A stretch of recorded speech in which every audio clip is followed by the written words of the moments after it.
ગોધરા તાલુકાના વિંજોલ અને જીતપુરા ગામના બે માસૂમ બાળકોના ચાંદીપુરા વાયરસના પોઝિટિવ રિપોર્ટ આવવાથી મૃત્યુ થયા છે. જે ઘટના ખૂબ જ દુઃખદ ઘટના હોવાનું આરોગ્ય મંત્રી પ્રફુલ પાનસરિયાએ જણાવ્યું છે. તેઓએ જણાવ્યું છે કે આરોગ્ય વિભાગે આ બાબતે અત્યંત ગંભીરતા લીધી છે.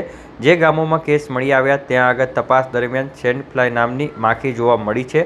આ માખી સામાન્ય રીતે માટીના કાચા મકાનોની તિરાડોમાં રહેતી હોય છે, જેથી આજુબાજુના તમામ ઘરોમાં અને સમગ્ર વિસ્તારમાં દવાઓના સઘન છંટકાવ શરૂ કરી દેવામાં આવ્યો છે, તેમ આરોગ્ય મંત્રી પ્રફુલ પાનસરિયાએ જણાવ્યું હતું.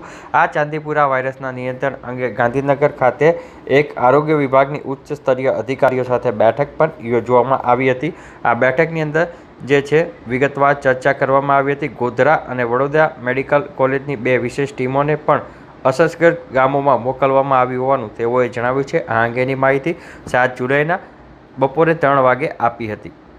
ગોધરા તાલુકાની અંદર બે ગામમાં બે શંકાસ્પદ કેસ મળ્યા હતા અને એમને બંને દીકરાઓને હોસ્પિટલ દાખલ કરવામાં આવ્યા હતા. તપાસ કરતાં એમને ચાંદીપુરા વાયરસથી એમનું મૃત્યુ થયું છે એવો રિપોર્ટ આવ્યો છે.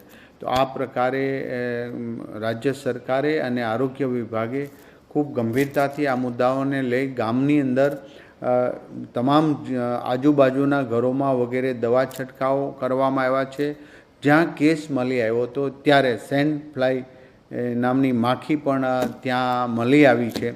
તો આ માટીના કાચા મકાનોની તિરાડની અંદર આ માખી રહેતી હોય તો એમના માટે પણ દરેક જગ્યાએ આજુબાજુના ઘરોમાં પણ દવાનો છંટકાવ કરવામાં આવ્યો છે. અને 2024માં જે ચાંદીપુરા વાયરસ જે જિલ્લાઓમાં આવ્યો હતો એ ગામોમાં પણ આજે સર્વે કરવામાં આવ્યું છે. અમારી બે ટીમ મેડિકલ કોલેજની બે ટીમ ગોધરા બંને ગામોની અંદર સર્વે કરી રહ્યા છે, ત્યાં તપાસ કરી રહ્યા છે અને શંકાસ્પદ કેસ હોય તો એમનું તુરંત જ ઈલાજ માટેની સલાહ પણ અત્યારે હાલ પૂરતા આ બે બાળકોના પોઝિટિવ આવવાથી મૃત્યુ થયા છે, જે ખૂબ જ દુઃખદ ઘટના છે. અને આરોગ્ય વિભાગે ખૂબ ગંભીરતા લઈ ત્યાં તપાસથી લઈ આજુબાજુના ગામોમાં તપાસ યાની કે કેટલા પેશન્ટ છે, શું છે એ બાબતમાં હાલ પૂરતા બીજા કોઈ આ બાબતના ચાંદીપુર વાયરસના ક્યાંય કેસ પ્રાપ્ત થયા નથી. ગભરાવાની જરૂર નથી, પણ સાવચેતી રાખવાથી રોગને આપણે અટકાવી શકીશું. તો અમારી બંને ગામોમાં અમારી ટીમ અત્યારે સર્વે પહોંચી ગઈ છે. જે તે દવાનો જથ્થો પણ ત્યાં ઉપલબ્ધ કેન્દ્રની અંદર તાલુકા લેવલે અને જિલ્લા લેવલે કરવામાં આવ્યો છે.